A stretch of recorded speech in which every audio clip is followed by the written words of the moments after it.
हमने जो किताब शुरू की थी पढ़ने के लिए, ये H.A. मैक्सवेल वाइट द्वारा लिखी हुई पावर ऑफ द ब्लड, लहू की सामर्थ्य। इसमें से हमने पहला अध्याय पूरा किया था, life is in the blood, लहू में जीवन है। अब हम दूसरा अध्याय इसमें से पूरा करने जा रहे हैं, और यह दूसरा अध्याय का जो टाइटल है वो टाइटल है अटोनमेंट बाय द ब्लड, लहू के द्वारा पश्चाताप। Imagine if you can the scene at Calvary, Calvary के दृश्य को अपने सोच में देखिए। No artist has ever pictured the crucifixion as it really was, किसी भी कलाकार ने ऐसे के ऐसे जैसा वो क्रूस के ऊपर हुआ था उसको चित्रित नहीं किया होगा, बिल्कुल वैसा ही चित्रित नहीं किया होगा। It would be too repulsive to paint on any canvas, बहुत मुश्किल सा काम है ये कि वैसे के वैसा जो हुआ था क्रूस के ऊपर वही कैनवस के ऊपर चित्रित किया जाए। It is doubtful that the Romans left Jesus even the courtesy of a loin cloth, और संदेह की बात यह भी है कि रोमियो के सिपाहियों ने शायद ही यीशु मसीह के कमर को रखा हुआ कपड़ा हो सकता है, इतनी भी दया की होगी रोमियो के सिपाही ने कि यीशु मसीह के कमर पर कपड़ा छोड़ा हो। He became as exposed as the first Adam as the garden, as exposed as the first Adam in the garden, so that he might cover his own nakedness and thus our exposed sins. ऐसा लगता है कि शायद ही रोमी सिपाहियों ने उस पर ऐसी दया रखी होगी कि एक छोटा सा कपड़ा उसके कमर पे बंद ऐसे रखा हो। ऐसा एक संदेह की बात लगती है, इतने क्रूरता से रोमियो के सिपाही यीशु मसीह के ऊपर क्रूस का बलिदान चढ़ा रहे थे, क्रूस की मौत चढ़ा रहे थे। अब यह एक बात हम समझ सकते हैं कि प्रभु यीशु मसीह यहाँ हद तक उसको खोला कर दिया था जिस तरह से पहला आदम वो बगीचे में रहता था। अब ये इसीलिए कि उसकी नग्नता जो है वो ढांप ली जाए, और जो पाप है, जो हमारे पाप उसके ऊपर डाले गए, जो पाप है जिसको उसने अपने ऊपर लिया, वो भी उसके बहुमूल्य लहू से ढांप दिए जाए। तो ये काम करने के लिए उसने नग्नता को हमारे लिए सह लिया। In turn, we may cover our spiritual nakedness with His precious blood, a perfect atonement or covering indeed. तो अब हम क्या करते हैं, हम कर पाते हैं ऐसा कि आत्मिक जो हमारा खुला पड़ा हुआ हमारा जीवन है वो पवित्र यीशु मसीह के बहुमूल्य लहू के द्वारा बिल्कुल सिद्ध गया हुआ प्रायश्चित और एक छुपाने वाला ऐसा वस्त्र बोलकर हम अपने आप को छुपा लेते हैं। We cannot even offer convenient loin cloth or fig leaf to hide our sins.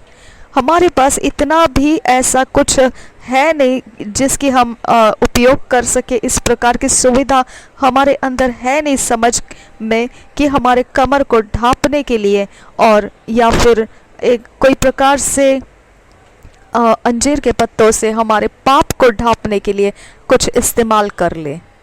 We must divest ourselves of everything and appear destitute of all covering in His presence. इसकी वजह से हमने जैसे हम पड़े हुए उघाड़े हुए पड़े हैं, पाप हमारे उघाड़े हुए पड़े हैं, वही अवस्था में हमने उसी अवस्था में परमेश्वर की उपस्थिति में निकल जाना है। Then He will give us His own blessed robe of righteousness after we have accepted the cleansing of His precious blood. और फिर ऐसा होगा कि परमेश्वर उसके अपने इकलौते बेटे का बहुमूल्य जो लहू है वो हमको एक धन्य ऐसा वस्त्र, जो धार्मिकता का धन्य वस्त्र है, वो हम पर रखेगा। और जैसे ही हमने प्रभु यीशु मसीह के लहू के द्वारा धुले गए हैं, तो यह वस्त्र हम पर रखा जाता है परमेश्वर के द्वारा। ए ग्लोरियस ट्रुथ इंडीड, महिमा से भरा हुआ सच्चाई है यह बिल्कुल। द अल्टीमेट ब्लड सैक्रिफाइस, एकमात्र जो बलिदान लहू का।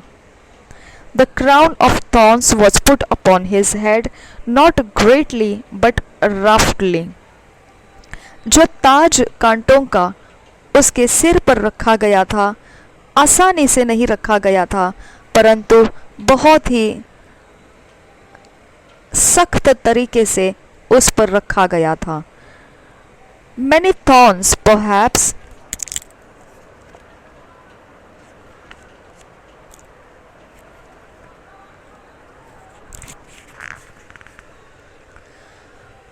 dozens or more, up to 1.5 inches long, were jabbed into his scalp, producing such serious wounds that trickles of blood spurted out and ran into his hair and beard, matting both in dark red.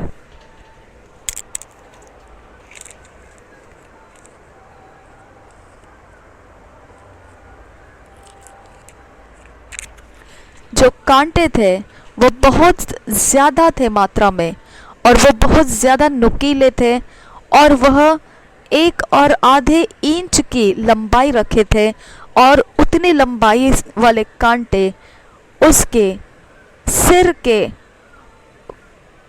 जो कवच होता है उसके अंदर एकदम जोरों से दबा दिया गया। ये कारण से उसके सारे जो जख्म हुए वो बड़ी जोर की ऐसी खून की धाराएं फूट निकली, और वहाँ जो खून निकले तो उस खून ने सारे सिर के बाल और दाढ़ी को रंग दिया, और बिल्कुल वो घना लाल रंग से रंगा हुआ हो गया, गहरा लाल रंग से रंगा हुआ हो गया। The spikes were driven into the wrist of his hands, and his blood coursed down his arms and sides. जो कीलों के नोक उसके जो हथेलियों पर ठोके गए थे, और उसका खून जब वहाँ से एकदम निकल आया, पूरे हथेलियों से होकर वह उसकी बाजुओं में गिरने लगा। Spikes were also driven through his feet, and more blood ran down the sides of the cross on behalf of the sins of the whole world. और कीलों के नोक उसके पैरों में भी ठोके गए, और वहाँ पर से भी जो खून निकला वो पूरी धार बहती हुई उस लकड़ी के क्रूस से होकर, हाथों के निकले खून और पैरों से निकले खून, पूरे लकड़ी के हाथ और लकड़ी के खंबे, पूरी तरह से वो क्रूस का खंबा जो था लथपथ खून से भर गया। यह सब उसने उसके लिए किया जो जगत में पड़ा हुआ पाप था। उसने उस पाप को निकालने के लिए ये खून से लथपथ कर दिया पूरे क्रूस के हाथ को और लंबाई को। Later a spear was thrust into his side. अब उसके सारी जगहों में, उसके बाजू में, उसके ऊपर लथपथ लहू हो चुका था।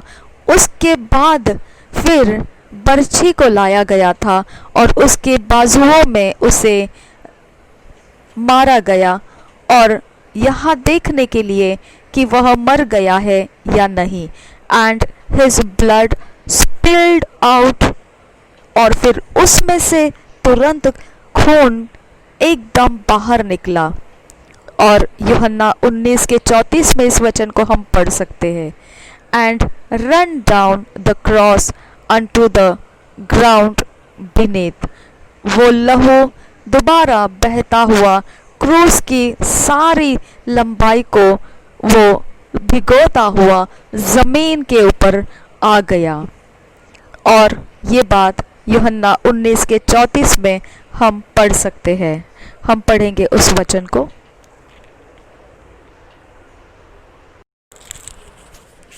यूहन्ना के सुसमाचार 19 अध्याय का 34 वचन कहता है, परंतु सैनिकों में से एक ने बर्छी से उसका पंजर बेधा और उसमें से तुरंत लहू और पानी निकला। His bones were out of joint। भजन संहिता के 22 अध्याय के 14 वचन में ऐसा लिखा है कि उसके जो हम पढ़ेंगे उस वचन को। भजन संहिता 22 अध्याय 14 वचन। मैं जल के समान बह गया और मेरी सब हड्डियों के जोड़ उखड़ गए। मेरा हृदय मोम हो गया, वह मेरी देह के भीतर पिघल गया।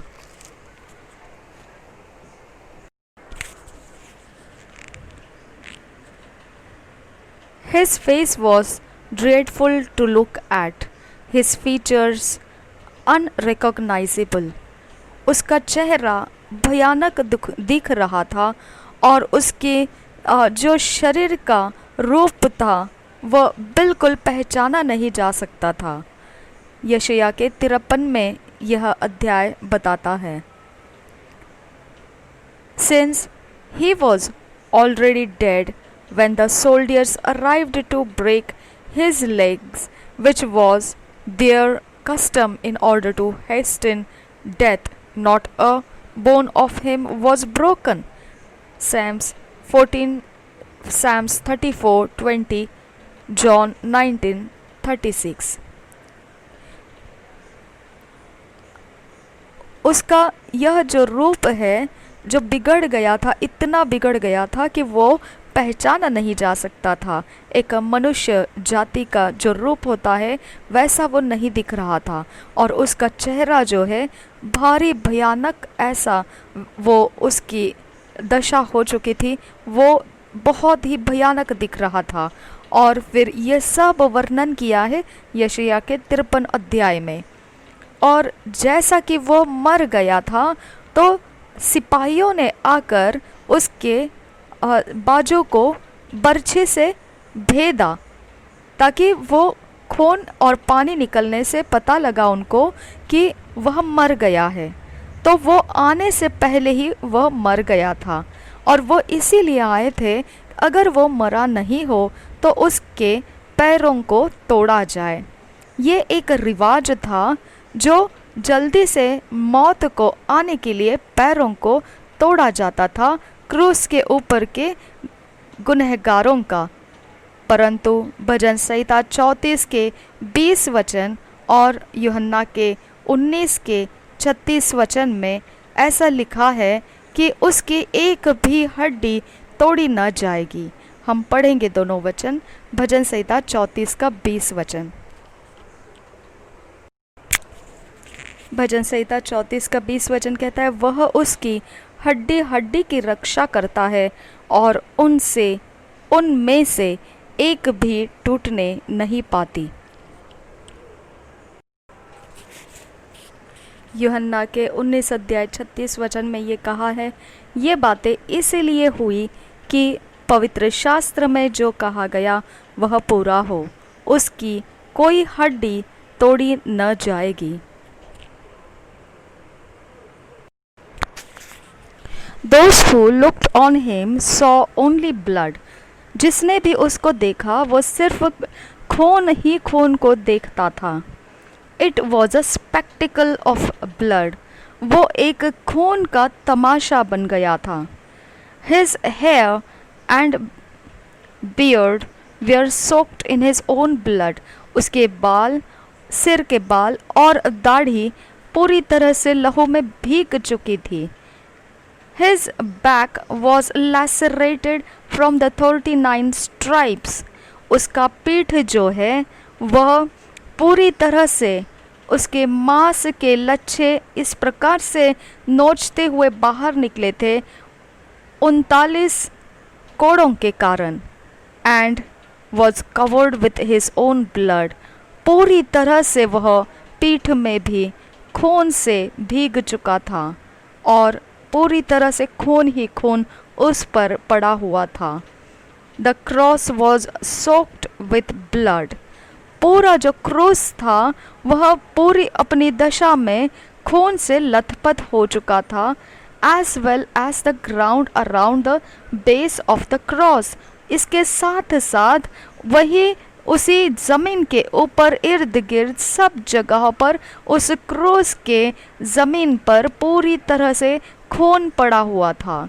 It was blood blood blood everywhere, सब जगह देखो उस क्रूस के यहाँ वहाँ सब जगह वह खून खून और खून ही रहा। It is important for us to grasp the fact that complete atonement is provided for us through the blood of Christ. इसके लिए हमें बहुत ज़रूरी बनता है इस बात की समझ प्राप्त करना है कि यह बहुत बड़ा एक प्रायश्चित पूरा किया गया जो हमारे लिए दिया गया है, जो प्रभु यीशु मसीह के लहू के द्वारा। The word atonement is a beautiful word, जो पश्चाताप ये शब्द है, प्रायश्चित ये जो शब्द है अपने आप में सुंदर शब्द है, which is unfortunately sometimes misunderstood, जो एक प्रकार से ऐसा है कि लोगों ने उसको सही ढंग से समझा नहीं। One group has offered the suggestions that the word atonement means at one meant, तो कुछ ऐसे संगठन थे जिन्होंने एक प्रकार से इसका अर्थ बनाया इस शब्द को जो इंग्लिश में है एटोनमेंट, तो इसे उन्होंने तोड़कर 3 अलग अलग भाग बना दिए। एट वन मेंट यानी एक ही समय में पूरा कर दिया गया, इस प्रकार का अर्थ बना दिया उसका। The best we can say for this is that it is an apt play on words but not the literal meaning. तो एक बेहतर तरीके से इस प्रकार के जो बोले जाते हैं प्रायश्चित के विषय में कि वो एक समय में कर दिया गया ऐसा एक काम, तो ये जो उसका अर्थ बनाकर लोग बताते हैं तो एक प्रकार से वो जो शब्दों को तोड़कर 3 अलग शब्द बना दिए और एक शब्दों का खेल बन गया। बस इतना ही हम उसमें से कुछ समझ सकते हैं और असलियत में जो उस शब्द का पूरी तरह से अर्थ है वो अभी तक आप नहीं समझे। The word atonement simply means a covering, where sin abounded grace did much more abound। रोमियो के 5 अध्याय के 20 वचन में इस प्रकार से है कि इसको हम पढ़ेंगे और ये वचन जो है ये ऐसा है कि जो प्रायश्चित है इसका मतलब केवल एक प्रकार का ढकना है, वो केवल एक ढकना है। प्रायश्चित का अर्थ और ज़्यादा ऊंचा और कुछ ना सोचते हुए एक केवल ढकना ऐसा समझ लीजिए। और फिर रोमियो के पत्री के 5 अध्याय के 20 में क्या लिखा है हम वो पढ़ेंगे।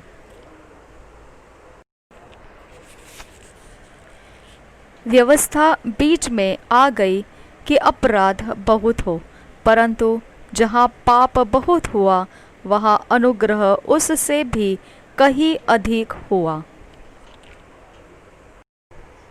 हम और एक बार पढ़ेंगे इस वचन को। व्यवस्था बीच में आ गई कि अपराध बहुत हो, परंतु जहाँ पाप बहुत हुआ वहाँ अनुग्रह उससे भी कहीं अधिक हुआ।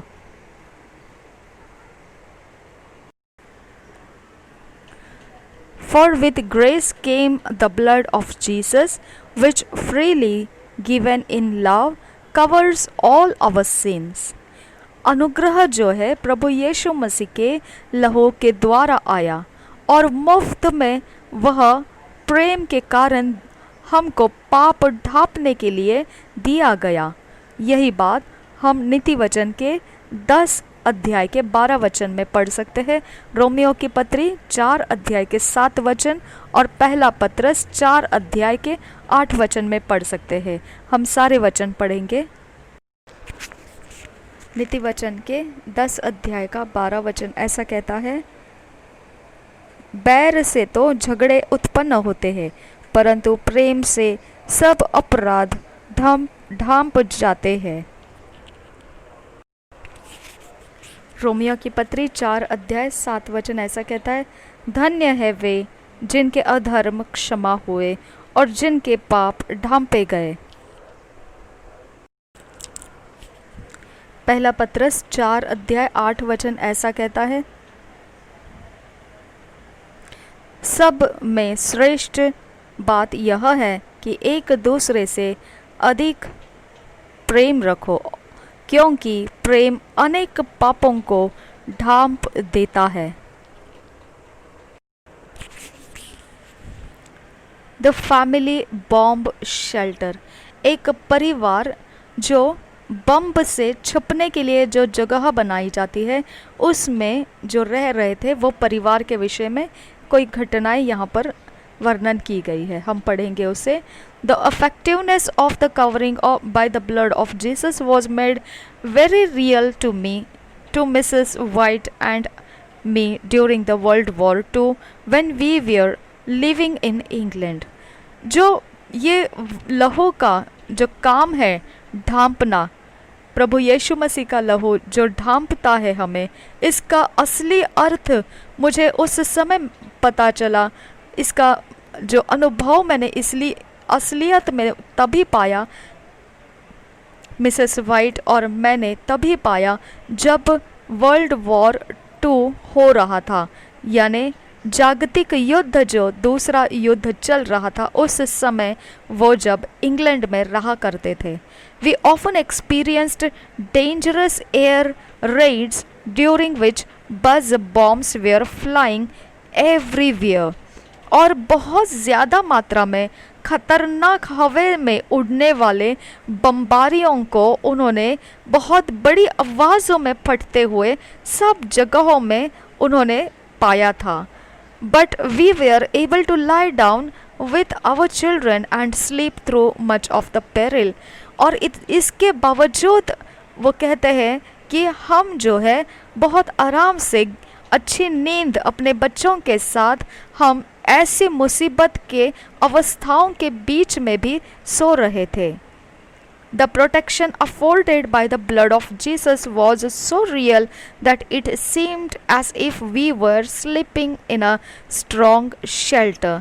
और ये इस प्रकार का सुरक्षा था जो प्रभु यीशु मसीह का लहू दे रहा था, जो असलियत में इस प्रकार से हमको दे रहा था कि हम ऐसी घने परेशान अवस्था के अंदर, जब हमको एक बमबारियों से बचने का मजबूत घर दिया गया था, वो भी इतनी सुरक्षा का नींद हमको नहीं दे सकता था। In fact, we used to speak of the blood as the best air raid shelter in the world।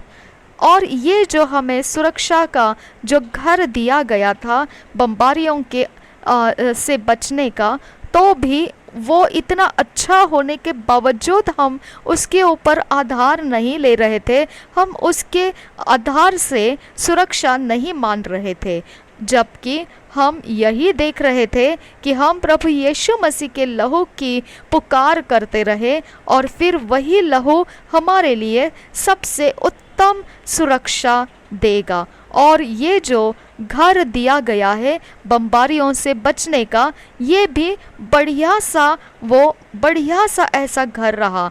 हमको बहुत ही बढ़िया सा वो वक्त का ये घर दिया गया था जो जगत में एक बढ़िया सा होता है। However, we never took this shelter for granted। फिर भी हमने उस इतनी बढ़िया अवस्था का बमबारियों से छुपने वाला जो घर होता है उसको हमने मायने नहीं दिया, महत्व नहीं दिया। Instead, every night before we went to sleep, इसके बावजूद हम हर रात को जब भी सोने के लिए चले जाते थे, तभी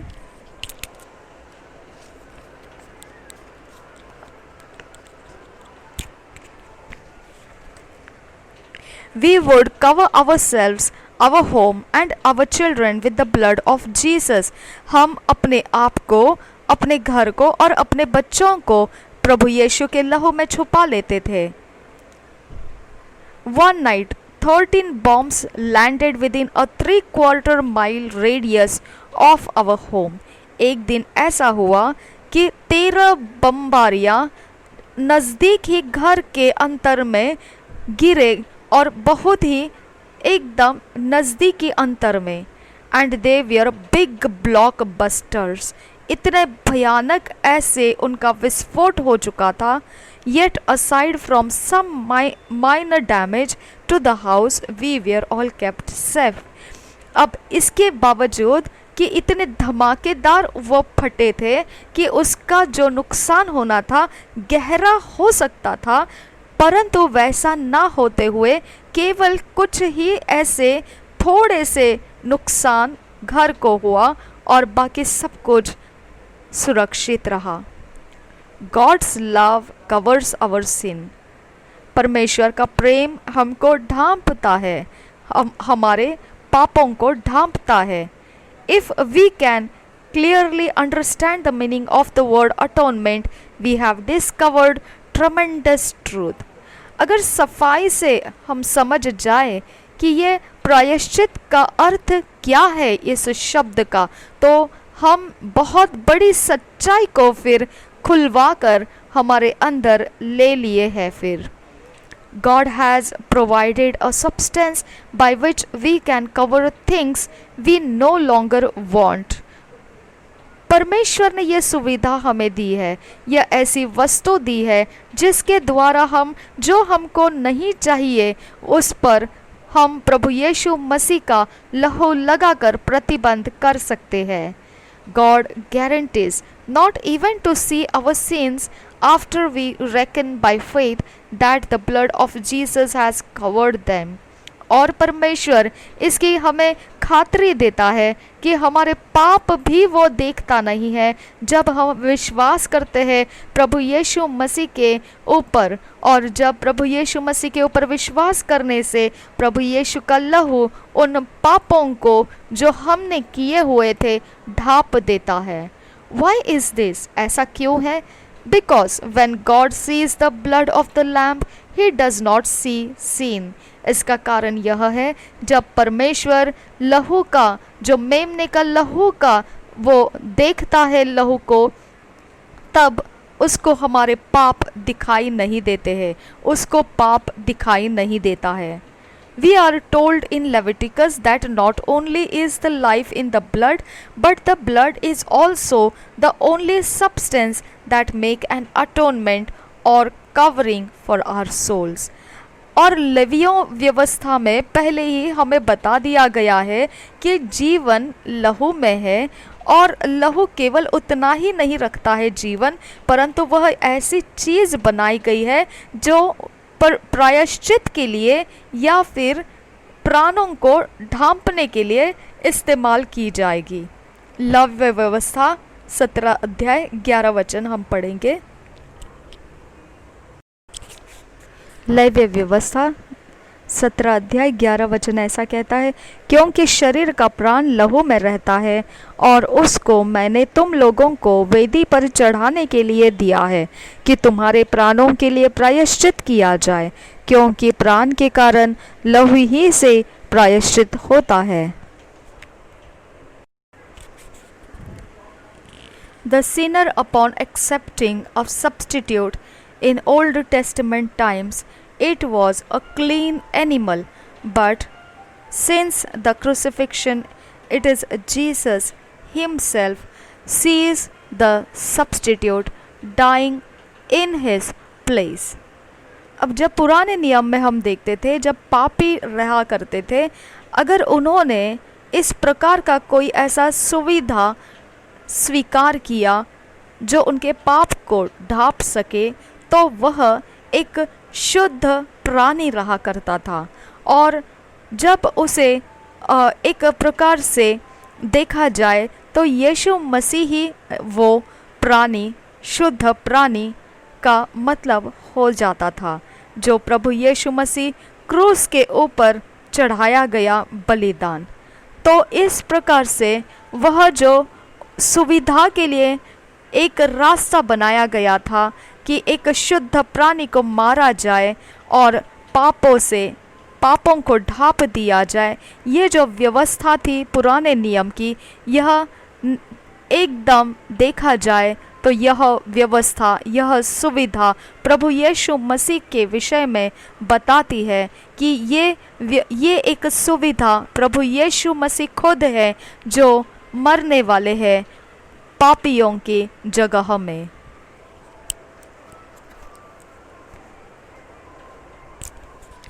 In the way, a blood covering was and is provided for the sinner. In this way, a blood covering was and is provided for the sinner. इस प्रकार से जो लहू है वो ढांपने के लिए और जो पापी है उनके लिए दिया गया था। फिग लीफ रिलीजियस, जो अंजीर के पत्तों से जो काम चला लेते हैं पाप को छुपाने का, वह एक धर्म ऐसा कहा जाता है, एक धर्म है। वह धर्म इस प्रकार से मानता है कि वह अपनी ताकत से पाप को छुपा सकता है। तो इसके लिए यह शीर्षक दिया गया यहाँ पर, फिग लीफ रिलीजियस, अंजीर के पत्तों वाला धर्म। At the beginning of creation, God commanded that living creatures greatly beloved of Adam must be slaughtered and their blood must be shed to supply a covering for Adam and Eve's obvious nakedness. जब शुरुआत किया था सृष्टि का, वहाँ पर परमेश्वर ने जीवित प्राणियों के विषय आज्ञा दे रखी थी कि जो जीवित प्राणी जो आदम के काफ़ी चहेते रह चुके हैं और फिर उनको मारा जाएगा और उनके लहू को गिराया जाएगा, ताकि वह आदम और हव्वा के जो उघाड़े पड़े हुए हैं निश्चित उसके लिए वह ढांपने का अवस्था बन जाएंगे। फिग लीव्स वेयर इनसफिशिएंट, परंतु अंजीर के पत्ते जो है ऐसे ढांपने की सुविधा के लिए बिल्कुल भी पूरे नहीं है। सो एनिमल्स वेयर स्लैफ्टर्ड, इसके वजह से प्राणियों को मार डाला जाता था। And after the blood was shed Adam and Eve were covered with the skins, और फिर बाद में खून बह जाता था और उसी प्राणी के वस्त्र चमड़े के आदम और हवा को पहनाए जाते थे। The principle of a life for a life ruins, the principle of a life for a life runs through out the Bible. अब यह सिद्धांत है प्राण के बदले में प्राण, पूरी बाइबल में हम इसको देख सकते हैं। No other garments would sufficiently cover Adam and Eve except those that involved the shedding of blood. आदम और हवा को ढांपने के लिए कोई कपड़ा काफ़ी नहीं रहा, इसके अलावा कि जब तक जो खून को बहाने की रीति सामने न आ गई। If man is left to himself, he usually invents a religion that does not require the shedding of blood, a fig leaf religion.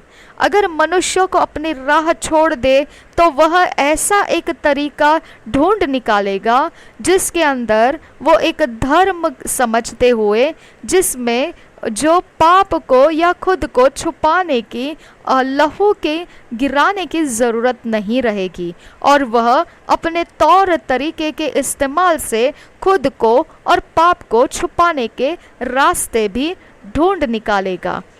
A fig leaf religion, इस प्रकार से फिर वो हो जाता है अंजीर के पत्तों वाला धर्म।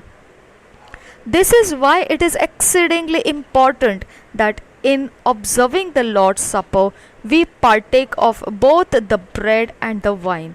यही एक बहुत ज़रूरी और ऊंचे पर ऐसा महत्व रखने वाला ये समय होता है प्रभु भोज जब हम लेते हैं, उसके अंदर का वो समय जिसमें हम दोनों रोटी और दाखरस में भागी हो जाते हैं। To take off the bread only, as some groups do, would be equivalent to a bloodless offering. अगर हम केवल रोटी ही को ले और लहू का जगह खाली छोड़ दे तो एक प्रकार के ऐसे समूह है जो इस प्रकार से करते हैं, तो ये बिना लहू वाला बलिदान ठहरेगा फिर। For there is no life in the flesh without blood. इसका कारण ये है कि ऐसा बलिदान जिसमें लहू नहीं है, तो वह जो मांस है, जो रोटी है, वह लहू के बिना वाली है और इसके लिए उसके अंदर फिर जीवन भी नहीं है। The perfect harmony in 1 John 5:8 we read, जो एक बहुत ही सिद्ध किया हुआ सुसंगति जो है पहले यूहन्ना के 5:8 में हम पढ़ते हैं।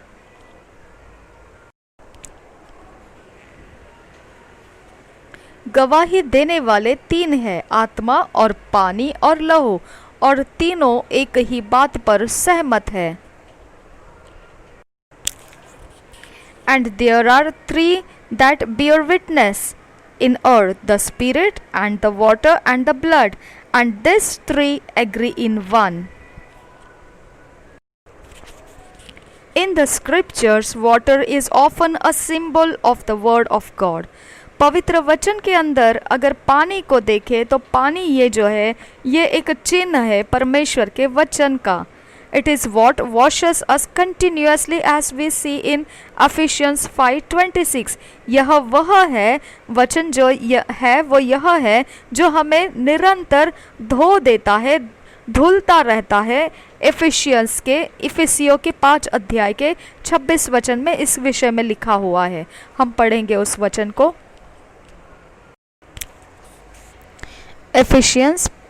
इफिसियों की पत्री 5 अध्याय 26 वचन, कि उसको वचन के द्वारा जल के स्नान से शुद्ध करके पवित्र बनाए। But the word without the blood is ineffectual, for the life of Jesus, who is the word of God, is in the blood. परंतु जो वचन है वो लहू के बिना असर का हो जाता है, क्योंकि जीवन जो है प्रभु यीशु मसीह का वो परमेश्वर के वचन के अंदर, प्रभु यीशु के लहू के अंदर रखा गया है।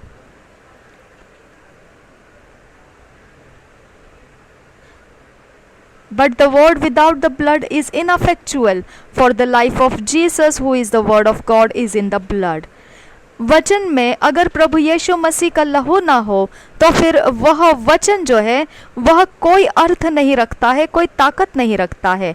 इसका कारण यह है क्योंकि ये वचन जो है ये परमेश्वर का शब्द है जो यीशु मसीह खुद है, तो वह मांस है और उसके अंदर जीवन होने के लिए लहू की ज़रूरत है। और इसके लिए अगर वचन के अंदर लहू ना हो तो फिर जीवन नहीं है। तो यही कारण से वो वचन बिना लहू का असरदार नहीं रहता है।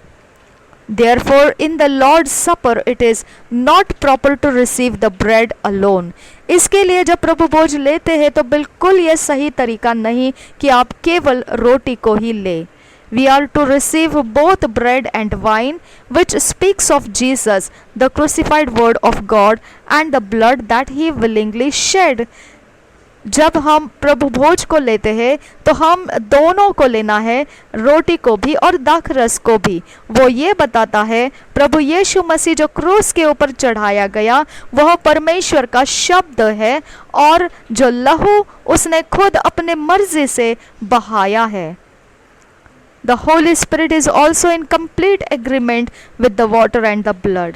जो पवित्र आत्मा है वह भी संपूर्ण रीति से सहमत होता है इस विषय पर जो पानी और लहू के विषय कहा गया है। फॉर दिस रीज़न, यह पानी और लहू का जो विषय बताया, यह हमने जो गवाही के विषय में हमने वचन पढ़ा था, पहला यूहन्ना 5 उसके 8 वचन में इसमें लिखा हुआ है 3 गवाहियाँ। तो पवित्र आत्मा भी इसके साथ सहमत है जो पानी और लहू के विषय में कहा गया है। For this reason, when we honor the blood of Jesus, the Holy Spirit immediately manifests his life on our behalf.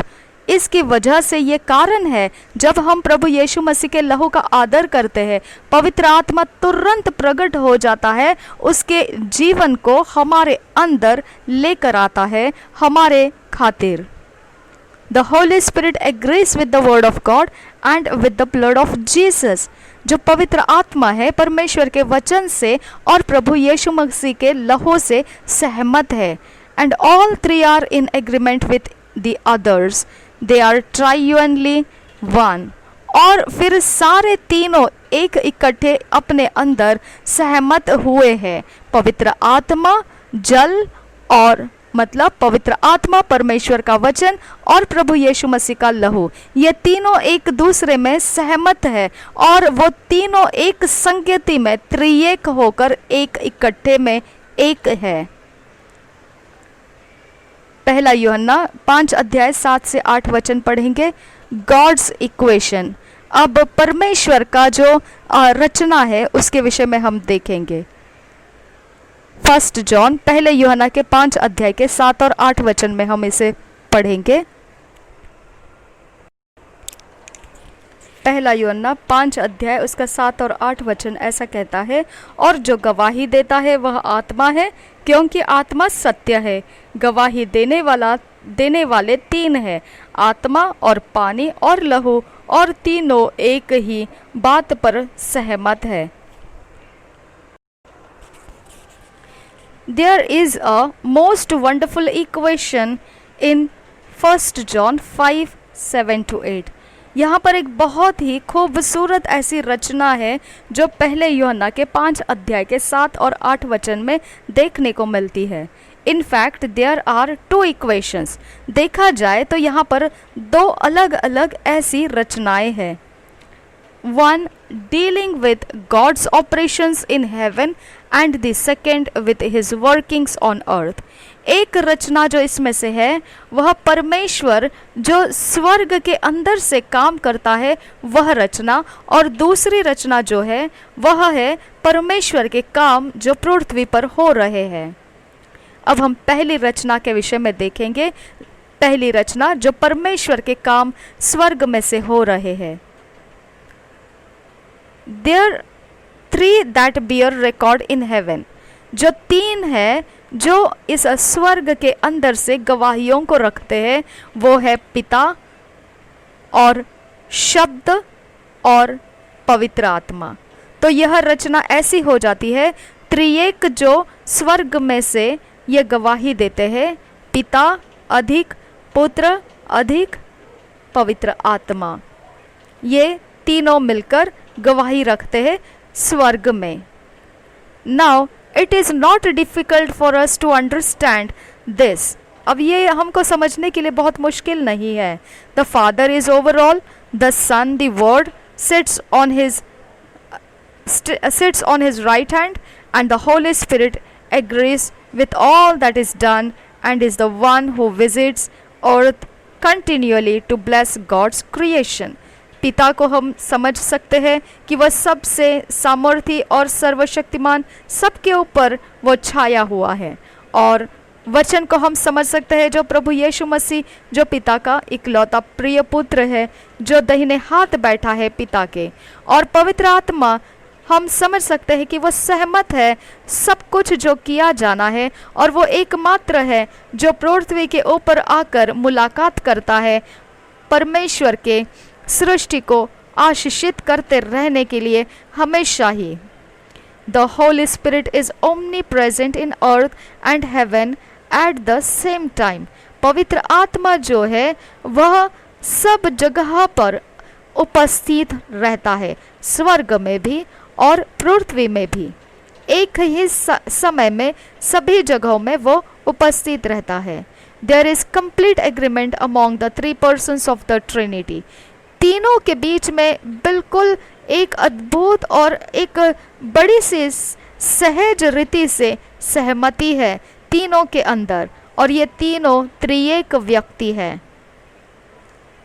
त्रिएक व्यक्ति, इनको एक इकट्ठे में त्रिएक कहा गया है। अब दूसरा जो रचना है उसके विषय देखेंगे, वर्किंग्स इन अर्थ। परमेश्वर का जो काम है पृथ्वी के ऊपर, उसके विषय में अब हम देखेंगे। Three that bear witness in earth equals to the spirit plus the water plus the blood. तीन जो गवाही को रखते हैं पृथ्वी के ऊपर, वो है पवित्र आत्मा अधिक पानी अधिक लहू। This is a most remarkable triad. बहुत ही ध्यान खींचने वाला ऐसा ये त्रिएक ऐसा इसमें काम है। Notice that where the father was first in heaven, now he is replaced on earth by the Holy Spirit, who become the primary focus and the one with whom we all must deal. देखिए, जब हम पहली रचना में देखे थे तो उसमें पिता अधिक शब्द अधिक पवित्र आत्मा था। अब दूसरी रचना जब देख रहे हैं तो पवित्र आत्मा अधिक पानी अधिक लहू ऐसी रचना है। तो यहाँ पर जो पहला स्थान पहली रचना में था वो पिता का था, लेकिन दूसरी रचना में जब पृथ्वी के बारे में हो रहा है तो पवित्र आत्मा को पहला स्थान दिया गया। जब स्वर्ग की बात हो रही है तो वो पिता को पहला स्थान दिया गया था। अब यह है कि उस पिता के पहला स्थान पृथ्वी के ऊपर जो होना है वहाँ पर पवित्र आत्मा को रखा गया है। अब वो हमारा एक मुख्य ऐसा हमारे लिए ध्यान को पकड़ने का केंद्र बन जाता है, और उसी के द्वारा हम फिर पृथ्वी के ऊपर परमेश्वर के कामों को देख पाते हैं। In heaven the second place was given to the second person of the Trinity, Jesus described as the logos और the word of God, John 1:1। जब स्वर्ग की रचना जो पहली रचना है उसके अंदर हम देखे थे तो उसके अंदर था पिता अधिक शब्द अधिक पवित्र आत्मा। तो यहाँ पर जो दूसरे स्थान में शब्द है वो प्रभु यीशु मसीह है। तो स्वर्ग के रचना के अंदर दूसरा स्थान पर जो रखा गया हमने देखा वह था जो एक व्यक्ति त्रिएक में से, वह है प्रभु यीशु मसीह, और यह परमेश्वर का शब्द है। तो परमेश्वर का शब्द कहो या फिर उसको केवल एक पढ़ लिया जाने वाला पवित्र वचन कहो, जिसे लोगोस भी कहा जा सकता है। यूहन्ना के पहले अध्याय का पहला वचन में उसके विषय में लिखा है। यूहन्ना का पहला अध्याय पहला वचन, आदि में वचन था और वचन परमेश्वर के साथ था और वचन परमेश्वर था। The word in heaven becomes the water on earth in the second position, because water is the symbol of the Holy Spirit and water flows. ये जो वचन है स्वर्ग के स्थान में वह अब पृथ्वी के ऊपर पानी के रूप में बताया गया है, जो दूसरे स्थान पर पृथ्वी के ऊपर हम देख रहे हैं। और यह कारण है कि उसको पानी के रूप में देखा जा रहा है क्योंकि पानी जो है वो पवित्र आत्मा है और पानी सदैव बहता रहता है। I refer you again to the words of Jesus, who said, out of his belly shall flow rivers of living water, John 7:38।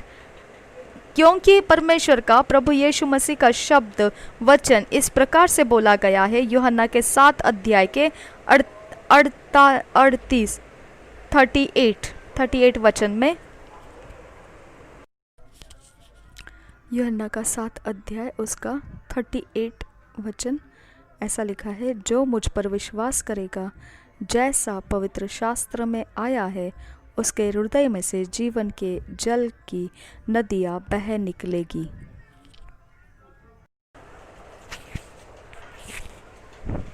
ये वचन के आधार से ये मालूम पड़ता है, ये प्रभु यीशु मसीह के वचन, उन्होंने कहा हुआ वचन है ये।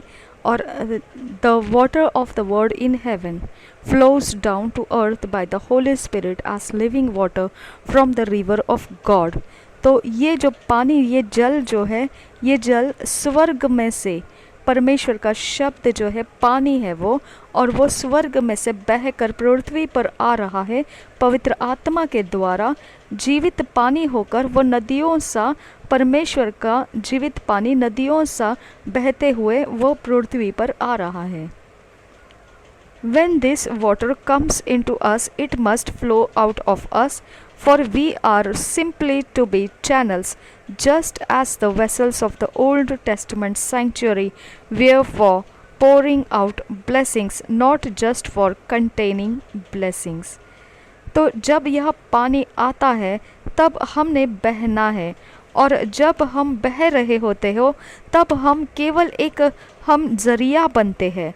और जैसा हम एक पुराने नियम में लिखा गया है कि वो स्थान जिसमें बर्तन रखे जाते हैं, वैसा वाला वो स्थान बनता है जिसके अंदर आशीषों को बहाया जाता है, जिसमें से आशीषें बह निकलती है।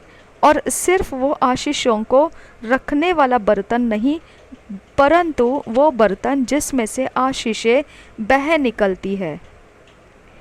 The living word therefore must flow, and it begins in heaven and is poured out of our mouths in the form of the living, flowing word of God. तो पवित्र वचन जो है, इसके लिए बहता हुआ वचन है वो, और वह स्वर्ग में से शुरू होता है और अपने हमारे मुंह में वो भर आता है, और फिर वो मुंह में से हमारे बोला जाता है। वो एक जीवित पानी का रूप है, और वह परमेश्वर का वचन है जो हमारे मुंह से हम बोलते हैं, वह जीवित पानी है।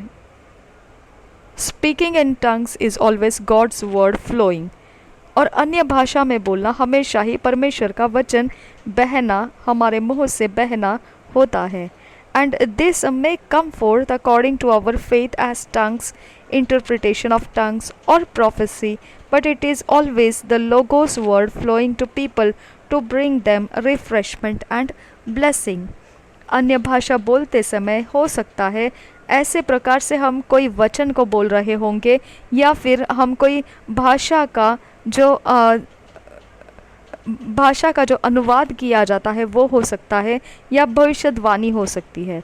परंतु जब हम प्रचार कर रहे होते हैं, लोगों को संजीवित कर रहे होते हैं और उनको आशीषों के शब्दों से भर रहे होते हैं, तो हम केवल एक परमेश्वर के वचनों को आधार लेकर परमेश्वर के वचन को ही लेते हुए बोल रहे होते हैं। वो सिर्फ हम बोल रहे होते, पवित्र वचन में से निकाल कर हम बोल रहे होते हैं। इसके लिए वो लोगोस की तरह वचन रहता है, वो बहने वाला वचन, ऐसा वो लोगोस का वचन रहता है। A Christian who claims to be filled with the Spirit and who does not pour forth the word of God supernaturally is not measuring up to the record of the Bible that the Spirit and the water agree perfectly. अब कोई अपने आप को मसीह कहता है, और अगर वो कहता है पवित्र आत्मा का भरा हुआ है, और फिर वो अपने अंदर से इस प्रकार से परमेश्वर के वचन को असाधारण रीति से अपने अंदर से बहता हुआ नहीं प्राप्त करता है, तो वह एक प्रकार से संदेहजनक हो जाता है। जैसा कि परमेश्वर का वचन गवाही देता है आत्मा और पानी के विषय में, जो एक प्रकार की सहमति है सिद्धता में, वो दिखाई नहीं देती है उसमें। A Christian who does not pour forth is a dry one. His vessel has dried up. जो मसीह परमेश्वर के वचन में बहता नहीं है, वह फिर सूखा हुआ बर्तन है और सूख गया बर्तन है। He is saved but not doing what he is supposed to do, to witness in the power of the Spirit.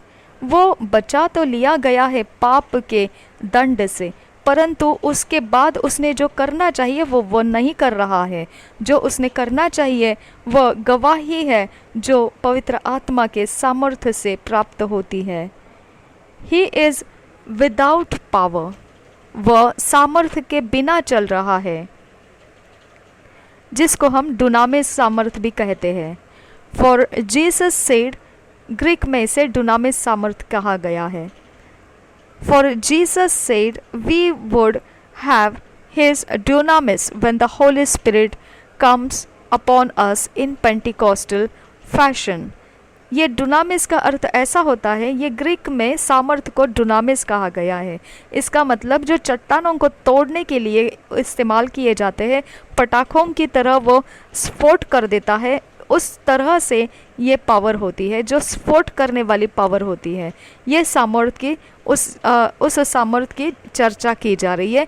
जब पवित्र आत्मा हम पर आएगा तो पंतीकोस्त के समय में विस्फोट हो चुका था, पवित्र आत्मा का लोगों के अंदर फूट निकला था। वो इस प्रकार से हम प्रेरितों के पुस्तक में पहला अध्याय 8 वचन में पढ़ सकते हैं। हम पढ़ेंगे उस वचन को। ये वचन ऐसा कहता है, 8 वचन, परंतु जब पवित्र आत्मा तुम पर आएगा तब तुम सामर्थ्य पाओगे और यरूशलेम और सारे यहूदिया और सामरिया में और पृथ्वी की छोर तक में मेरे गवाह होंगे। Notice that both the Holy Spirit and the flowing word agree absolutely in their witness with the blood of Jesus. ध्यान दीजिए इस बात पर कि पवित्र आत्मा और जो पवित्र वचन बह रहा है सहमत है, एक दूसरे में बिल्कुल सहमत, और गवाही में वो प्रभु यीशु मसीह के लहू के विषय में सहमत है। How can this be? The blood is living blood. ये कैसे सहमत है और कैसे है ये?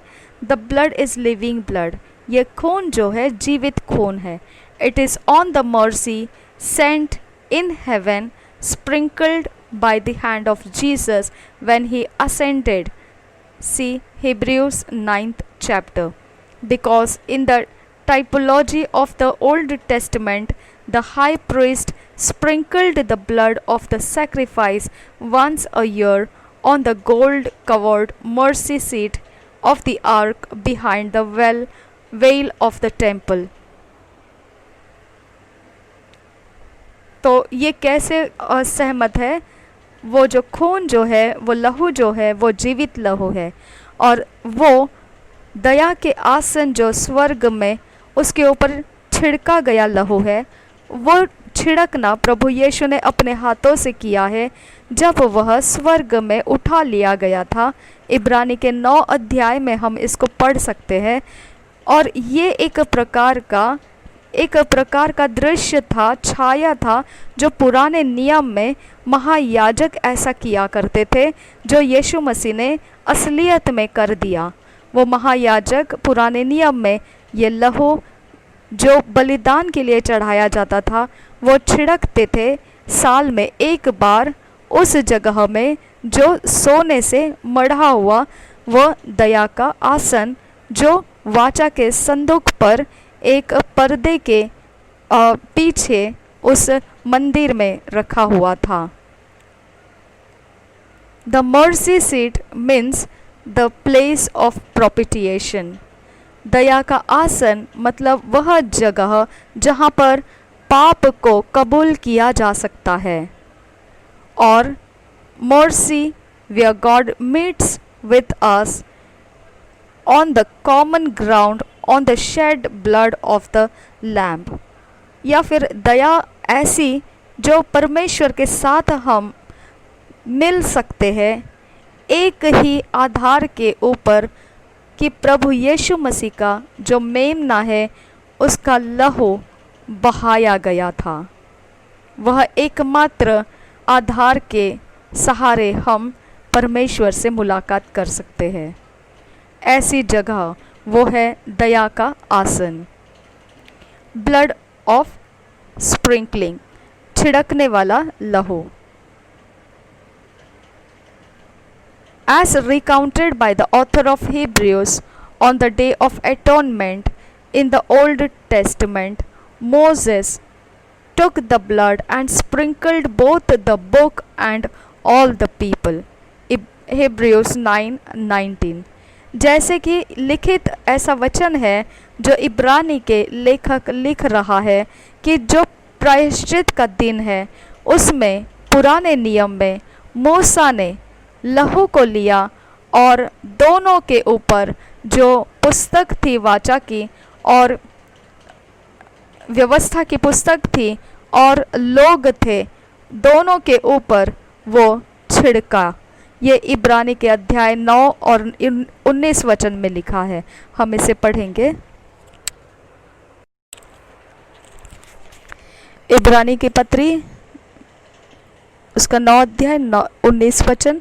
क्योंकि जब मूसा सब लोगों को व्यवस्था की हर एक आज्ञा सुना चुका तो उसने बछड़ों और बकरों का लहू लेकर पानी और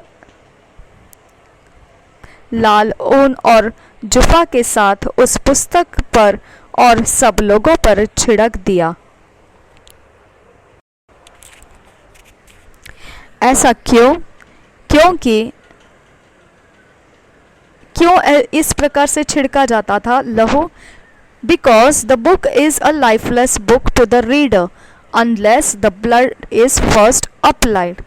क्योंकि जो पुस्तक है, व्यवस्था की पुस्तक जो है, पढ़ने वाले के लिए जीवन के बिना हो रहती है, क्योंकि उसके ऊपर सबसे पहले लहू छिड़का नहीं गया है। इसके लिए सबसे पहले जीवन की व्यवस्था की जो पुस्तक दी गई थी उसके ऊपर लहू छिड़का जाता था और फिर उसे पढ़ने वाले में जीवन का वो पढ़ना हो जाता था। Both the book, the word of God and the people were sprinkled with the blood। दोनों ही, जो व्यवस्था की पुस्तक परमेश्वर का वचन और फिर लोग, दोनों ही के ऊपर लहू को छिड़का जाता था। This too was fulfilled on Calvary। ये दोनों छिड़काने की जगह जो है वो दोनों ही जगह पर लहू को छिड़काया गया था जब क्रूस का बलिदान प्रभु यीशु मसीह ने कलवरी के समय पूरा किया था। Jesus, who is the living word of God, was sprinkled with his own blood। प्रभु यीशु मसीह जो जीवित वचन है परमेश्वर का, उसके अपने ही ऊपर उसका अपना ही लहू छिड़काया गया था।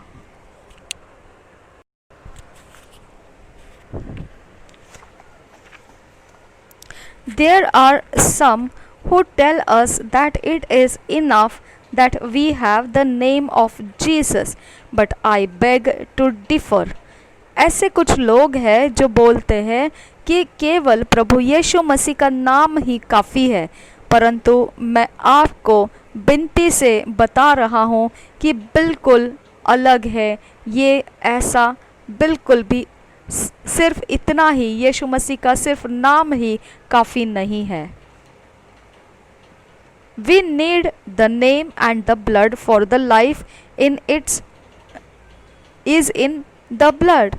हमको नाम की ज़रूरत है, प्रभु यीशु के नाम की, और साथ ही साथ प्रभु यीशु के लहू की ज़रूरत है, क्योंकि जीवन उसके लहू में है। There is power in the name of Jesus only because he shed his own blood and offered it to his Father, who then gave his power and his authority to his Son। Matthew 28:18। जो सामर्थ है प्रभु यीशु मसीह के नाम में, वो केवल यही कारण से है क्योंकि उसने अपने लहू को बहाया और फिर वो लहू को पिता के सामने बलिदान चढ़ाया और फिर पिता ने उसको सामर्थ दिया और अधिकार दिया अपने पुत्र कहकर। और फिर ये लिखा हुआ है मत्ती के 28 अध्याय के 18 वचन में। हम पढ़ेंगे उसे।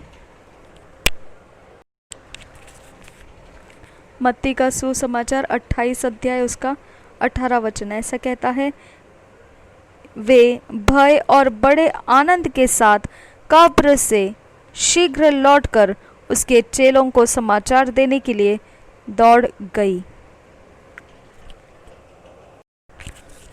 सॉरी, मैंने 8 वचन पढ़ा, 8 नहीं है, 18 है, 18th वर्स है। यीशु ने उनके पास आकर कहा, स्वर्ग और पृथ्वी का सारा अधिकार मुझे दिया गया है। That same power and authority is given to all believers. Luke 10:19 says, but it becomes operative only as we honor his blood.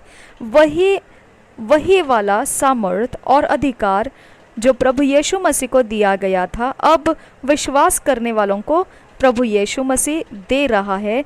लूका के 10 अध्याय 19 में ये पढ़ने को मिलता है।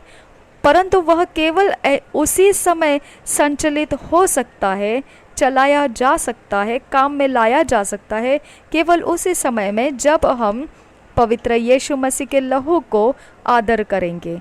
हम लूका के 10 अध्याय के 19 वचन में पढ़ेंगे। लूका का सुसमाचार 10 अध्याय 19 वचन, देखो मैंने तुम्हें सांपों और बिच्छुओं को रौंदने का और शत्रु की सारी सामर्थ पर अधिकार दिया है, और किसी वस्तु से तुम्हें कुछ हानि न होगी। इन अवर प्लेस, हमारी जगह में, इस विषय पर क्या लिखा है हम पढ़ेंगे। The death of Christ is often spoken of as being substitutionary. जो प्रभु यीशु मसीह की मृत्यु की बात है, वह ऐसे बोला जाता है कि वह एक प्रकार से हमारी जगह में दिया गया है। Jesus died in our place for us. प्रभु यीशु मसीह मारा गया, मृत्यु हो चुका हमारी जगह में और हमारे कारण। Referring in the Old Testament will give abundant evidence that sins cannot be forgiven by God only on the grounds of shed blood, a life for a life, and we are informed of this fact in the New Testament as well. Without shedding of blood, there is no remission. Hebrews 9:22, 9 chapter 22। तो अगर हम पुराने नियम के आधार लेकर समझेंगे इस बात पर, तो बहुत सारे हमारे लिए वहाँ पर लिखे गए ऐसी बातें हैं जो बताती है पाप जो है माफ़ करने वाला, ऐसा पाप जो है जो माफ़ किया जाएगा, ऐसा नहीं है। परमेश्वर पाप को माफ़ नहीं करता है। बावजूद जब परमेश्वर पाप को माफ़ करने की सोचता है, तो वह केवल एकमात्र कारण से, और वह है जो लहू बहाया जाता था उसके कारण। तो पाप को माफ़ करने का परमेश्वर का एकमात्र जो रास्ता है, वो एकमात्र जो उसकी जगह है, वो लहू का बलिदान। जीवन के लिए, प्राण के लिए प्राण दिया जाएगा। और फिर यही बात है जो नए नियम में हमको समझाती है, जो इब्रानी के 9 अध्याय के 22 में इसको हम पढ़ सकते हैं।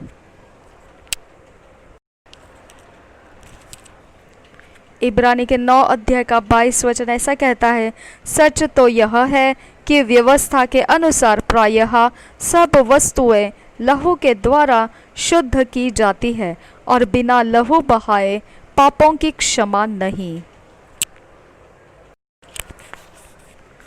When Jesus died upon the cross, he, as God's high priest, shed and sprinkled his own blood on behalf of the people. जब प्रभु यीशु मसीह मर गया क्रूस के ऊपर, तब वह खुद परमेश्वर के सामने महायाजक होकर गया, और फिर उसके लहू बहाया हुआ जो था, वो लहू को उसने लेकर गया और वह छिड़क दिया। उसने वह अपना खुद का लहू लेकर गया और छिड़क दिया लोगों के खातिर। He was crucified at the time of the feast of the Passover. जब फसह का पर्व हो रहा था, उस समय उसको क्रूस पर चढ़ाया गया था। The feast the Jews kept to remember the time when God said, "When I see the blood, I will pass over you, and will not allow the destroyer to attack you. See Exodus 12 chapter 23.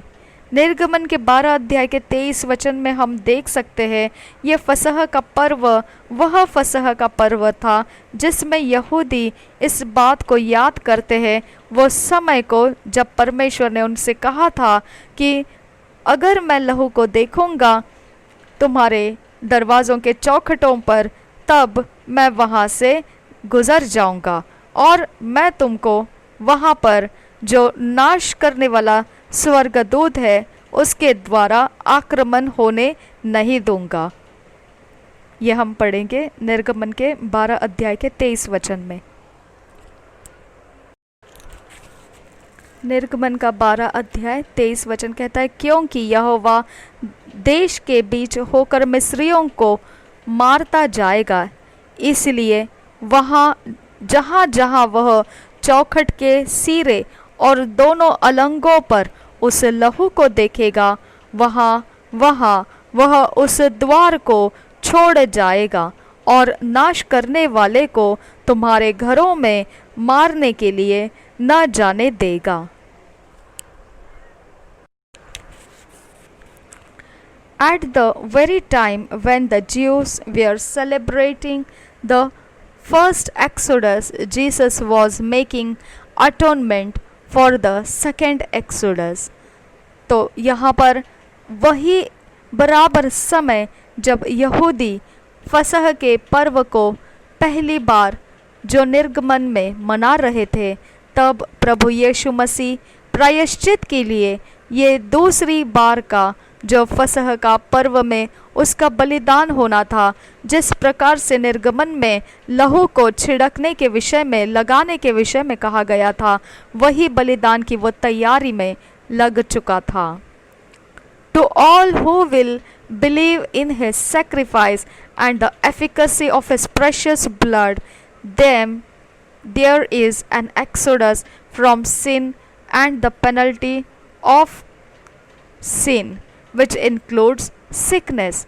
जो भी इस बात पर विश्वास करता है, जो बलिदान हुआ है प्रभु यीशु के द्वारा और उसके उस बहुमूल्य लहू का जो काम है, उसकी जो प्रभाव है, उसका जो सामर्थ है, उस पर विश्वास करेगा तो उसका छुटकारा पाप में से और पाप के दंड में से हो चुका, और फिर वो उसके कारण बीमारियों से भी उसमें से आज़ाद हो जाता है।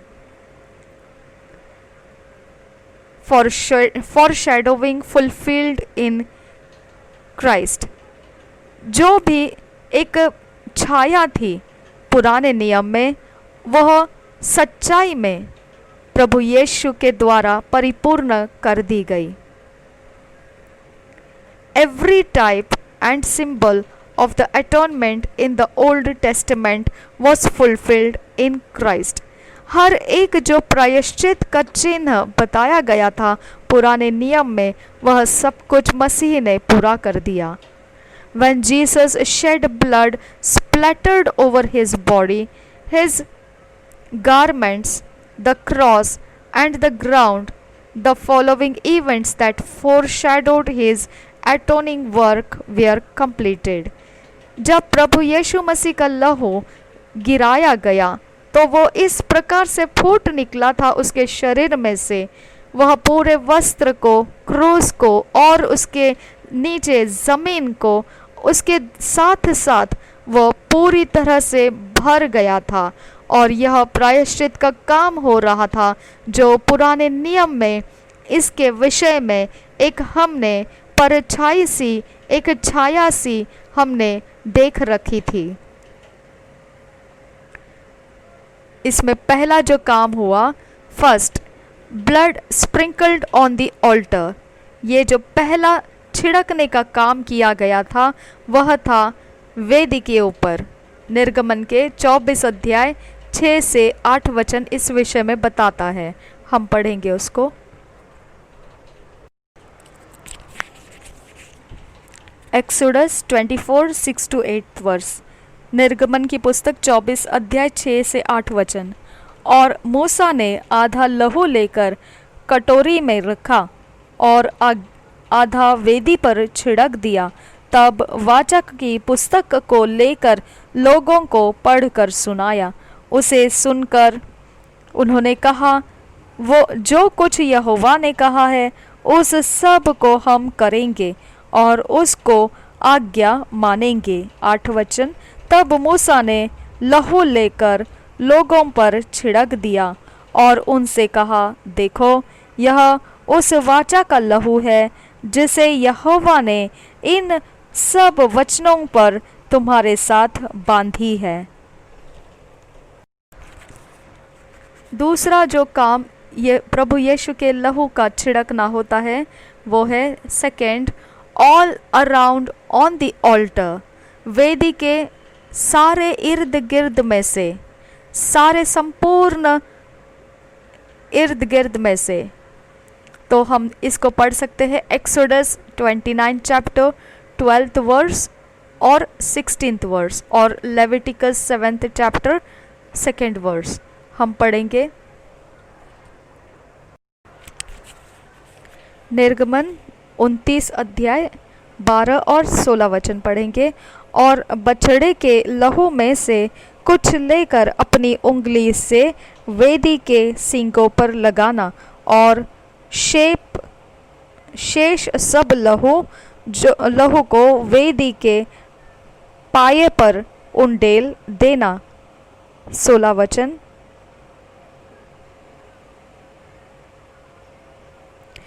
तब उस मेढ़े को बलि करना और उसका लहू लेकर वेदी पर चारों ओर छिड़कना।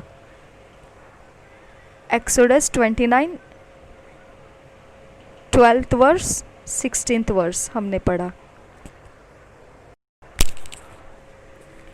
अब लेवियों की पत्री 7 अध्याय लेविय व्यवस्था 7 अध्याय 2 वचन हम पढ़ेंगे। Leviticus 7th chapter 2nd verse. लेविय व्यवस्था 7 अध्याय 2 वचन। जिस स्थान पर होम बलि पशु का वध करते हैं उसी स्थान पर दोष बलि पशु भी बलि करे और उसके लहू को याजक वेदी पर चारों ओर छिड़के। Third thing, on the high priest and his garments. Exodus 29th chapter 20 and 21 verse. तीसरे जगह जहाँ प्रभु यीशु मसीह का जो लहू छिड़का जाना था वो था जो महायाजक के ऊपर और उसके वस्त्रों के ऊपर। निर्गमन के 29 अध्याय का 20 और 21 वचन बताता है।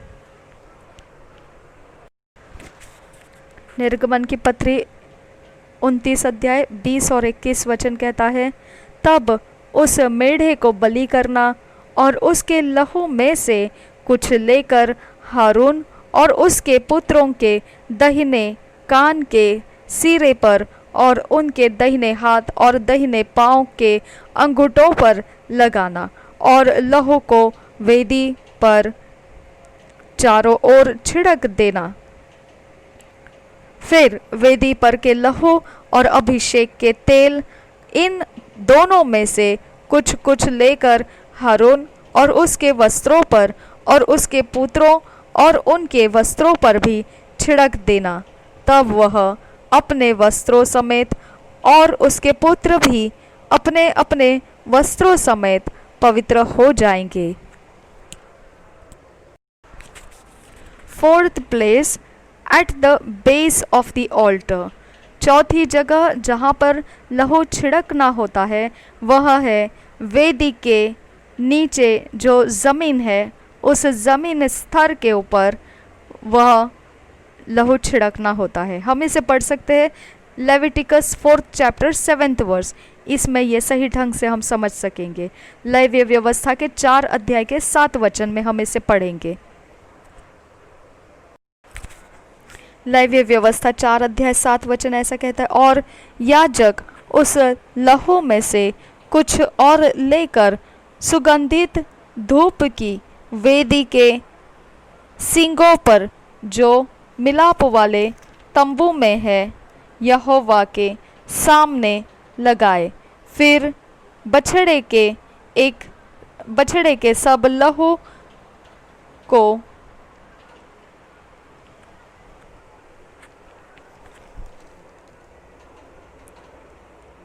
वेदी के पाए पर जो मिलाप वाले तंबू के द्वार पर है उंडेल दे।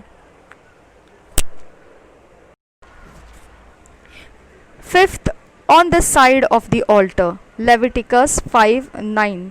अब पांचवी जगह जो प्रभु यीशु मसीह का लहू छिड़का जाना था वह वेदी के बाजुओं पर। तो हम देखेंगे लेवीय व्यवस्था के 5 अध्याय का 9 वचन। लेवीय व्यवस्था का 5 अध्याय का 9 वचन ऐसा बताता है, तो उनको दंडवत न करना और न उनकी उपासना करना। सॉरी, लेवीय व्यवस्था नहीं है, ये व्यवस्था विवरण है। तो मैंने व्यवस्था विवरण गलती से निकाला, मैं लेवीय व्यवस्था को निकालती हूँ। लेवीय व्यवस्था 5 अध्याय 7 वचन, मैंने गलती से व्यवस्था विवरण निकाला। लेवीय व्यवस्था 5 अध्याय 7 वचन पर यदि उसे भेड़ या बकरी देने को सामर्थ्य ना हो तो अपने पाप के कारण 2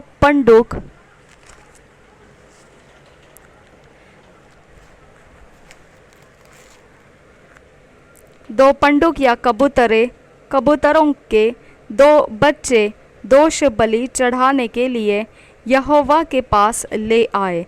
उनमें से एक तो पाप बलि के लिए और दूसरा होम बलि के लिए।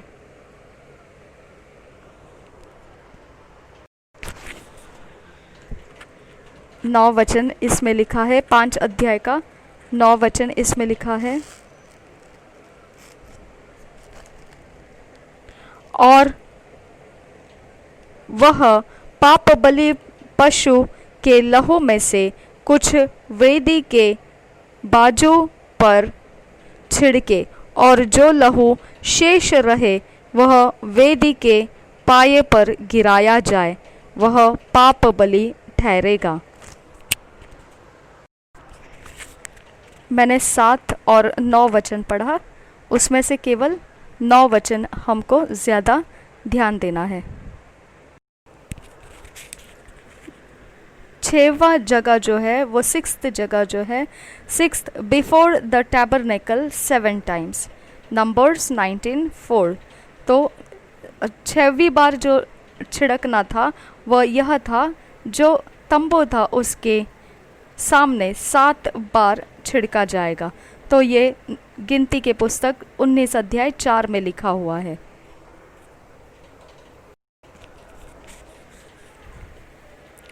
तुमने देखा है कि मैंने मिस्रियों से क्या क्या किया।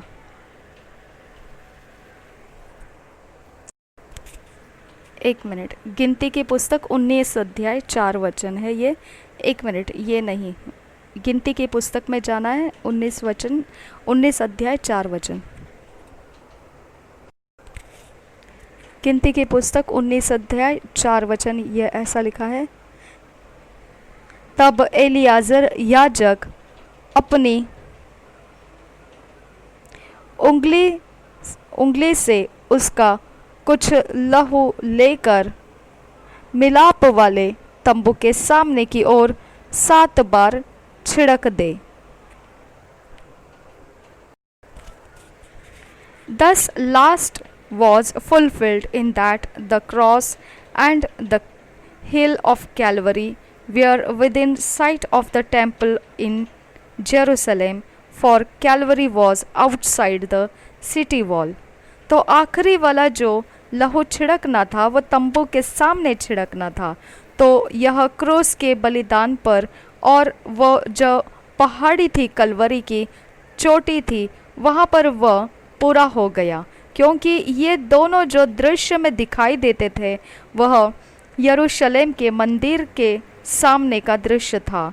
और यह कलवरी जो था वह शहर के दीवार से बाहर की तरफ था। All these Old Testament types were fulfilled in the crucifixion of Jesus, who made himself our Passover, our high priest, our Savior, and our blood sacrifice. His blood alone covers our sins. ये सारा जो पुराने नियम का ये जो एक प्रकार था जो पूरा करना था प्रभु यीशु मसीह के क्रूस के बलिदान में, वह प्रभु यीशु मसीह ने खुद उस फसह के दिन जो महायाजक उद्धार करता और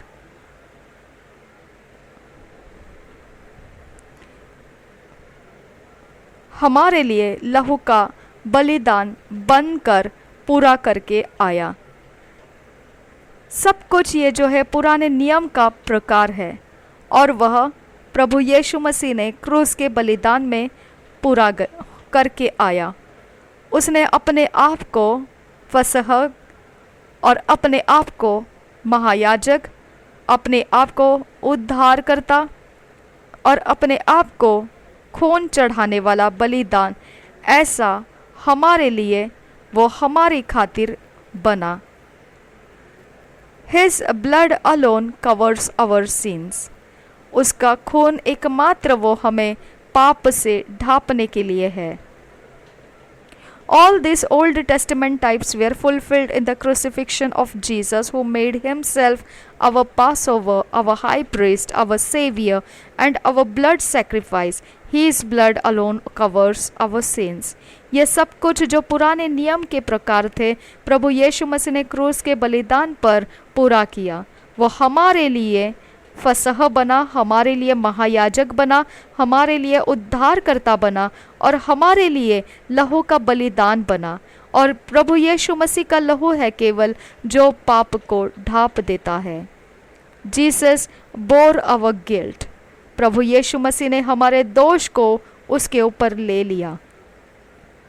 When we consider the great load of sin and guilt that Jesus carried on Calvary, is it any wonder that he cried out in agony, not so much of a body but of soul, my God, why hast thou forsaken me?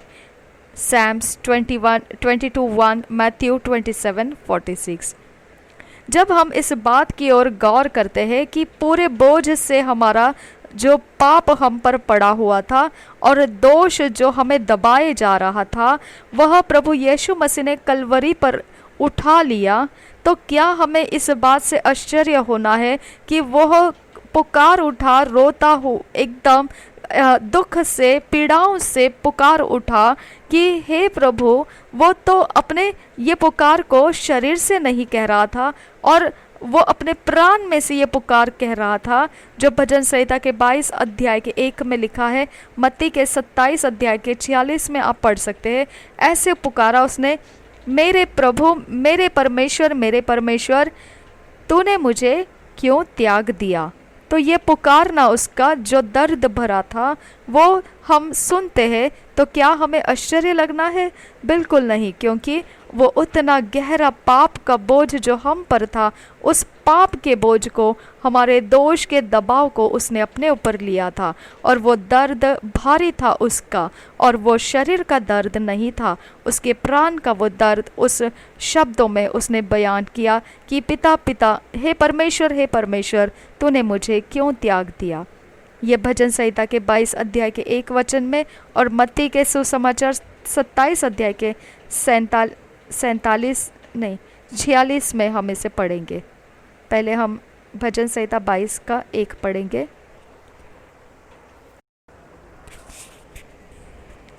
हे मेरे परमेश्वर, तूने मुझे क्यों छोड़ दिया? तू मेरी पुकार से और मेरी सहायता करने से क्यों दूर रहता है? मेरा उद्धार कहाँ है? मत्ती का सुसमाचार 27 अध्याय 46 वचन।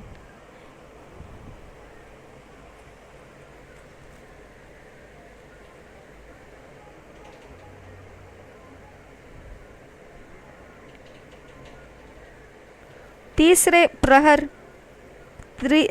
पहर के निकट यीशु ने बड़े शब्द से पुकार कर कहा, एली एली लमा शबक्तनी, अर्थात हे मेरे परमेश्वर, तूने मुझे क्यों छोड़ दिया।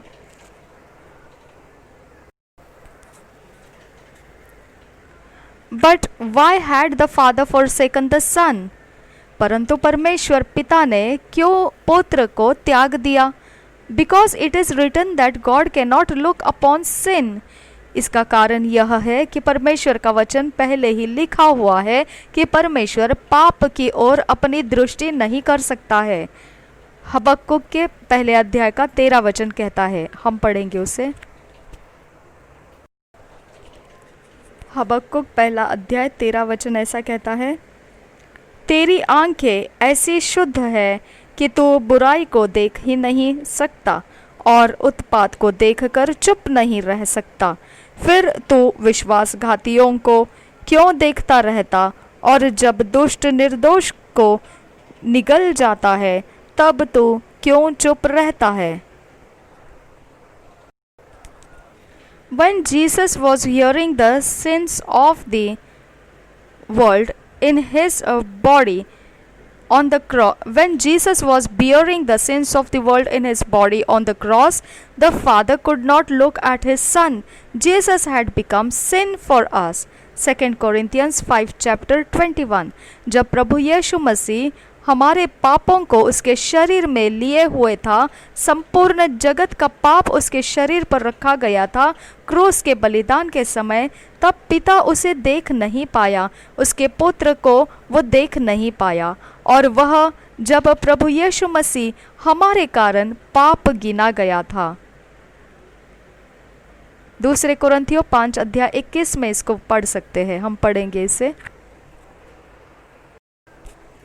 दूसरे कुरिन्थी 5 अध्याय का 21 वचन कहता है, जो पाप से अज्ञात था उसी को उसने हमारे लिए पाप ठहराया,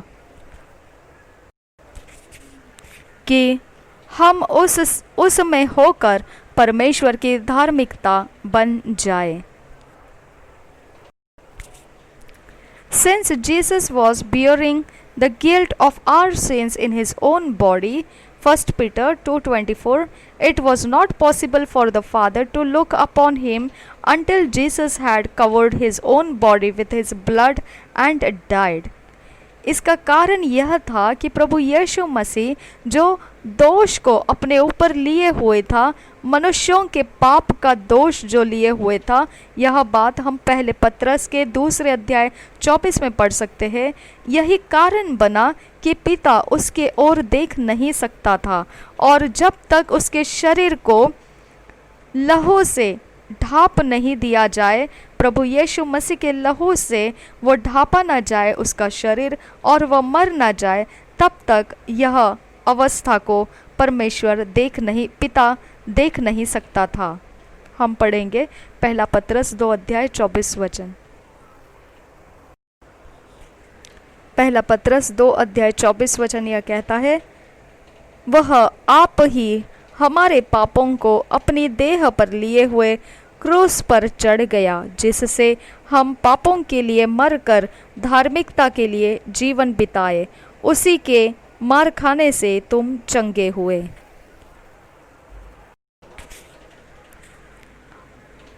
Only then could the Father turn and gaze again upon his only begotten Son, और जब उसका शरीर उसके लहू से ढाप दिया जाएगा और उसका मृत्यु हो जाएगा, तभी पिता उसको देख पाएगा, अपनी आंखें उस पर टेक सकाएगा, और यह केवल वह है कि उसका इकलौता प्रिय बेटे को वह देख पाएगा। He had been obedient unto death, even the death of the cross. Philippians 2:8. And now our sins were atoned for or covered with his own precious blood. अब यहाँ पर जो फिलिपियों की पत्री 2 अध्याय का 8 वचन ऐसा लिखा हुआ है, हम पढ़ेंगे उसे। फिलिपियों की पत्री 2 अध्याय उसका 8 वचन इस प्रकार से लिखा है, और मनुष्य के रूप में प्रकट होकर अपने आप को दीन किया और यहाँ तक कि आज्ञाकारी रहा कि मृत्यु, हाँ, क्रूस की मृत्यु भी सह ली। And now our sins were atoned for or covered with his own precious blood, his life for our life. That is what the Father demanded. और अभी ऐसा हो चुका है कि हमारे पाप का प्रायश्चित हुआ है और छुपाया गया है, या फिर हम ऐसे कह सकते हैं वो छुपाया गया है, हमारे पाप छुपा दिए गए हैं और वो प्रभु यीशु मसीह के बहुमूल्य लहू के द्वारा छुपाए गए हैं। और यह जीवन के, यह प्राण के बदले में दिया गया प्राण ऐसा वचन के अनुसार पूरा होता है। और यही तो पिता चाहता था, यही उसका चाहना था। After it was accomplished, the Father then looked not on our sin but on his son's blood. अब जब यह पूरा हो चुका तब पिता देखा, उसने हमारी ओर पाप नहीं देखा परंतु उसके पुत्र के लहू को देखा हमारे ऊपर। That was enough, और उतना काफ़ी है। His son had offered his life in his blood for all mankind. उसके पुत्र ने उसका प्राण दे दिया बलिदान के रूप में, उसके लहू के द्वारा सारे मनुष्य के जातियों के लिए वह बलिदान हुआ। अपने प्राण को उसने बलिदान में दे दिया। The Father had respect for the pure offering and our redemption was made complete. अब पिता को आदर है इस पूर्ण रूप से शुद्ध बलिदान का और हमारा छुटकारा पूरा हो चुका। If we honor the blood of Jesus Christ, the Father will smile upon us with forgiveness and cleansing.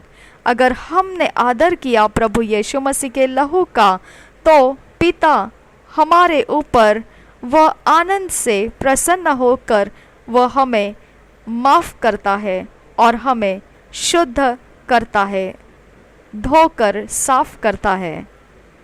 However, this must not be a dull theological formality but an active, vital embracing of his blood.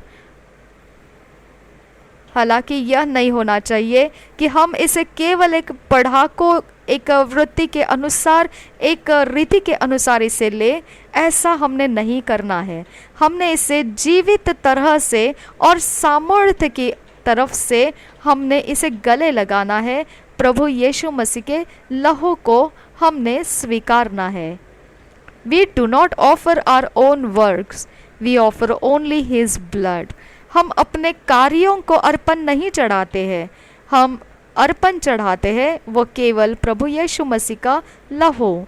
When God sees the blood of his son, which we offer as our covering, pardon and plea, God does not see our sin at all. He can see only the covering, the precious blood of Jesus. When God sees the blood of his son, which we offer as our covering, pardon and plea, God does not see our sin at all. जब हम परमेश्वर के सम्मुख प्रभु यीशु मसीह के लहू को लेकर जाते हैं, हमारे ऊपर ओढ़ना होकर और माफ़ी, और हम बिनतियों को लेकर जाते हैं कि हमें माफ़ी मिले और बिनतियाँ हमारी सुनी जाए, उस समय परमेश्वर जो है हमारे पाप को ज़रा भी देखता नहीं है। He can see only the covering, the precious blood of Jesus. जो कुछ भी उसे देखना है वह केवल हमने जो ओढ़ना लिया है, जो हम पर ढांपने के लिए रखा गया है, वह प्रभु यीशु मसीह का पवित्र और शुद्ध बहुमूल्य लहू दिखाई देता है। Therefore we understand that, इसके लिए हम समझ जाते हैं कि लेव्य व्यवस्था की पुस्तक में 17 अध्याय के 11 वचन में जैसा लिखा है, it is the blood that maketh an atonement for the soul. लेव्य व्यवस्था लेविटिकस 17 चैप्टर 11th वर्स लिखा गया है। हम पढ़ेंगे उसे। लेव्य व्यवस्था 17 अध्याय 11 वचन ऐसा लिखा है, क्योंकि शरीर का प्राण लहू में रहता है और उसको मैंने तुम लोगों को वेदी पर चढ़ाने के लिए दिया है। अब हमें इस बात का अर्थ समझ में आता है कि लहू का काम किस प्रकार से प्रभु यीशु मसीह का लहू वेदी पर चढ़ाने में इस्तेमाल किया गया है। यहाँ वचन आगे लिखा है कि तुम्हारे प्राणों के लिए प्रायश्चित किया जाए। अब प्रभु यीशु मसीह के लहू का जो बलिदान हमारे लिए प्रायश्चित किया, तब हम समझ गए कि ये लहू का काम प्रायश्चित में किस प्रकार से दिया जाता है, क्योंकि प्राण के कारण लहू ही से प्रायश्चित होता है। तो अब हमारे लिए, हमारे प्राण के लिए प्रभु यीशु मसीह ने प्रायश्चित किया है और हमारे प्राण के कारण प्रभु यीशु मसीह का लहू जो है वो प्रायश्चित के लिए हो चुका है। इस बात को अभी हम भले तरह से समझ पाए हैं।